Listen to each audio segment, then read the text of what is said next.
Welcome to the Pro Farmer Podcast, your source for what's impacting prices today and your guide to what will impact markets in the weeks ahead. More substance, less fuss. The Pro Farmer Podcast starts now. Welcome to the Pro Farmer Podcast, everyone. Davis Michelson here with you along with Hillary Mason. Today is the 2nd of June, 2025. Glad you're along here with us. Don't forget to like and subscribe so you don't miss any of our weekly updates here on the Pro Farmer Podcast.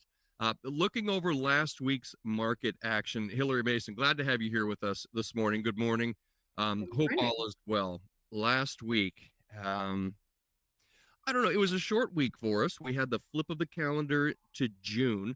There were a lot of things kind of in the markets there. All told, we wound up, I'm going to call wheat futures generally higher. The spring wheat was up a dime on Friday, okay?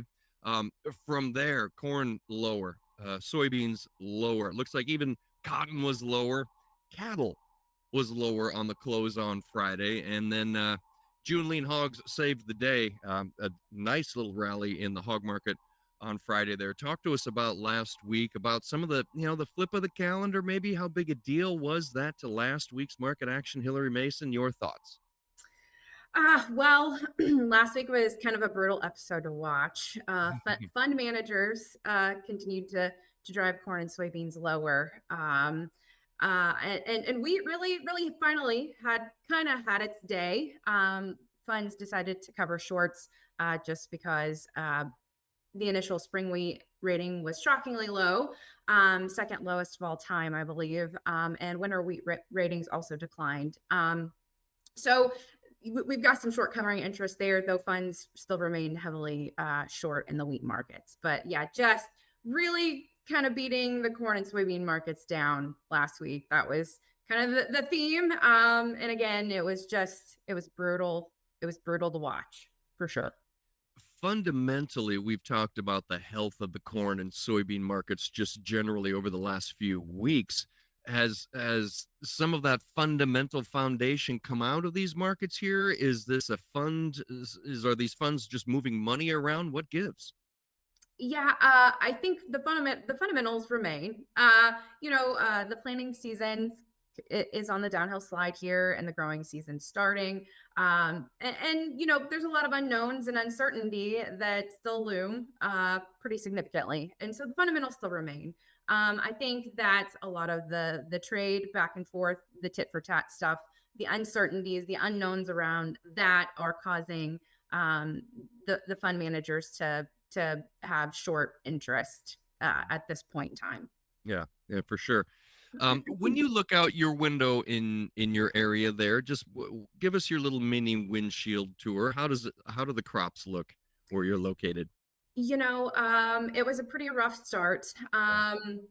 There's corn and soybeans are they're pretty well planted in this area, but it's been a rough go. There's some replanting that's occurred, corn especially, and it's really cool. And it's dry right now, but we've been really wet, and we're gonna get some more rain here this week. So it's been kind of an interesting season. They all are, but you don't have to go very far south, and it's been brutally wet and pretty delayed for several producers. So, and I'm in southwestern Indiana. So, I think, well, and here in Kansas City as well, I would love to dry out a little bit, maybe even a little bit of that scorching heat to burn off some of this moisture that we've built up here. Gosh, you hate to wish for it to shut off, because then you'll be wishing for it to just turn right back on. So we'll just sort of go with the flow here. Speaking of which, talk to me about this upcoming week. What flow is there for us to go with in these markets? What are you looking for in the coming week? Yeah, great question. A lot happened over the weekend. The Ukraine-Russia conflict really escalated. Tensions in the Middle East continue to grow. And interestingly, OPEC raised production, or they announced another production increase set for July. And oil is absolutely going bonkers this morning, which is kind of shocking. The dollar's lower. Right now, we've got the grain complex. We've closed, but firmer overnight. Soy's kind of So yeah, I think just maybe some risk off across the market. Equities are off. Just kind of just waiting to see what plays out as far as these geopolitical conflicts, concerns, what have you. And then also too, just a close eye on trade talks and any deals that may transpire or be solidified in the near future. As far as the directly related to the grains, I mean, obviously the market's going to watch for crop progress. We have crush out this afternoon. And then we have some ag trade data out later in the week, including meat trade on Friday. So terrific. Lots to watch for. I know you'll keep us informed. Hillary Mason from Pro Farmer, thanks for being with us this morning. Have a great week. Thanks, Davis. All right, stick around through these messages. I'll be back on the other side to talk about the soybean seasonals with Lane Acree. Hey everyone, Davis Michelson here, and if you're one of the listeners without access to Pro Farmer's daily market reports and policy insights, this message is for you. Right now, you can start a free trial to Pro Farmer, unlocking the same profit-boosting information that farmers have trusted for over 50 years. Sign up online at tryprofarmer.com. No credit card needed. Visit tryprofarmer.com to sign up and get more details and updates on the topics we're discussing today, plus much, much more.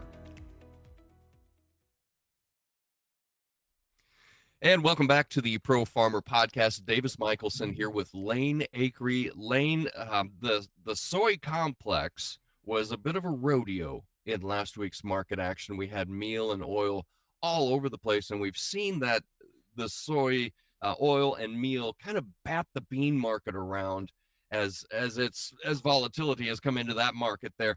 But you've done a study. You promised us about a month ago. We talked about corn. What happens with corn typically during a typical summer as far as the markets go, prices, etc. Now you've got that study completed on soybeans as well. I found it fascinating. It's a great read in this week's newsletter. Give us the highlights, Lane, and then we'll dig in.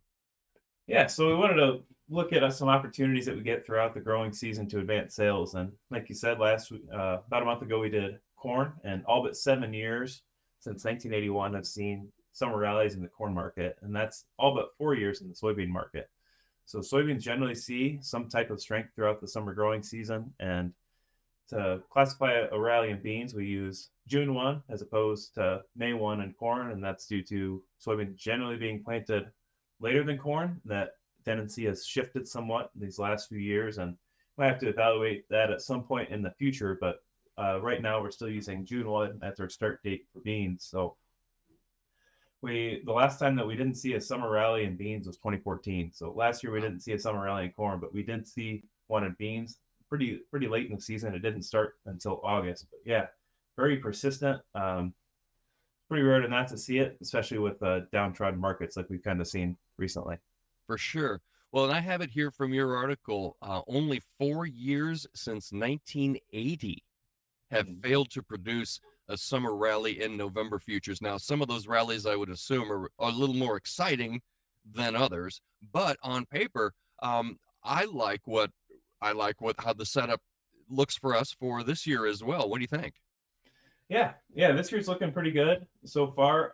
Wouldn't qualify a rally yet, especially with some of the weakness that we've seen so far. But the average start date of those rallies isn't until mid-June. And we do see a lot of rallies start in the first week of June. Sometimes that weather premium starts getting priced into the market. And that's something that we'll be keeping an eye out for over these next couple of weeks to qualify a rally. And we'll be giving updates in the newsletter and on the website and our daily updates. And there's also a write-up for this summer rally study that we posted last week on the website as well. Standalone write-up with some additional charts and data just to give a visual representation of what we're writing about. Yeah, that's great. That's you can check that out at profarmer.com. So talk to me about what you've learned. Is there a correlation between how long the market rallies and how high the market could go?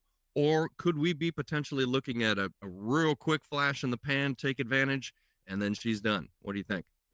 A little bit of both. So there's some years, like 2012 obviously is the one that really sticks out when looking at these rallies. 2012, it started early and it went through most of the growing season and saw some really impressive gains.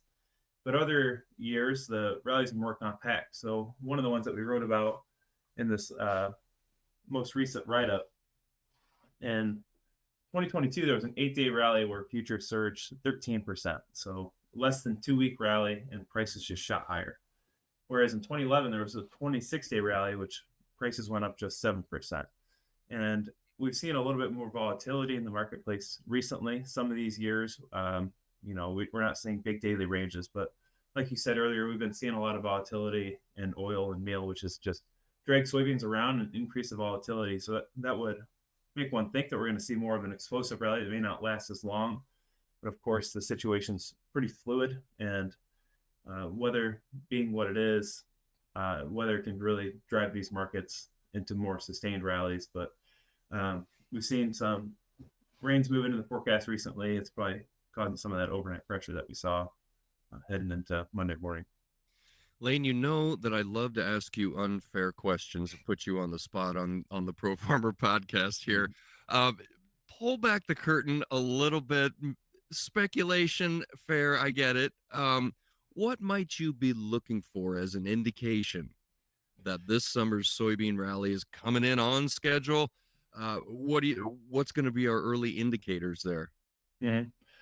One of the things that we really look at is the 20-day moving average. And if we get a couple closes above the 20-day moving average, it's always a good sign. We also look at breaking down trends. And, right now the market's been trending pretty sideways. We're towards the lower end of the recent range. But we'll use kind of those to help qualify and give an idea as to when these rallies begin. And once we can declare a rally begins is when we really look at sending out targets to advance those sales.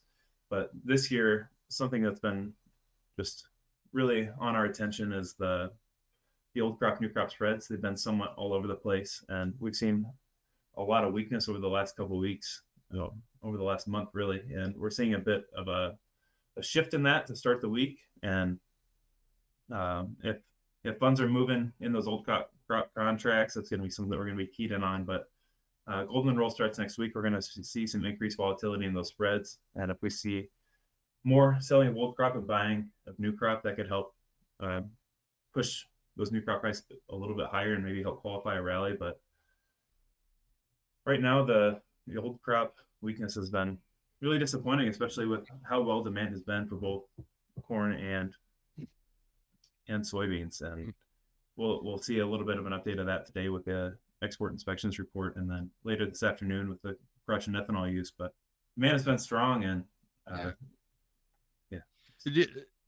has the market not been paying attention to that demand, or has it already been sort of figured in and dealt with? I am of the belief that we might see a bit of an adjustment to the crop size, especially in corn at the end of this month. The market's not respecting these demand numbers at all. It's not respecting the carryout number, and it's like, what is everyone missing? And right, it could be that there's just more of a crop out there than we thought, and that's one idea. The other idea is the market thinks this tier 4 is not over, and this is going to be a lasting issue, and it's just pricing in those long-term effects despite the supportive balance sheet right now. We almost made it through the whole podcast without the T word, without mentioning tariffs. But yeah, you're exactly right. We can't let that slip off of our radar. Hey, before I cut you loose, just outside your window there over the weekend, what were your crop observations in your area? We got a month to get knee high by the 4th of July. You reckon we get there in your area? I think so. We got some pretty good heat. We've got some moisture, and the crop's looking really good around here. We haven't had some of the rain that the northern Iowa's had, and we've of course got the smoke from the Canadian wildfires. So that's putting a bit of a dent in some of that sunlight. But overall, things are getting a lot better, and the crop's looking pretty good. Outstanding. Lane, I'm fascinated by your research. I can't wait to hear what you come up with next. Thanks for spending some time with us. I'm going to cut you loose. I know you got a busy week this week, so we'll look forward to what comes out of this week's coverage of Pro Farmer. Thanks for watching the Pro Farmer podcast, everyone. For Lane Acree, for Hillary Mason, and for production support provided by Zach Zengula, it's Davis Michelson. Thanks for joining us. We'll return next week with another episode of the Pro Farmer Podcast. And remember, everything talked about today is updated throughout the week on ProFarmer.com and in this Friday's Pro Farmer newsletter.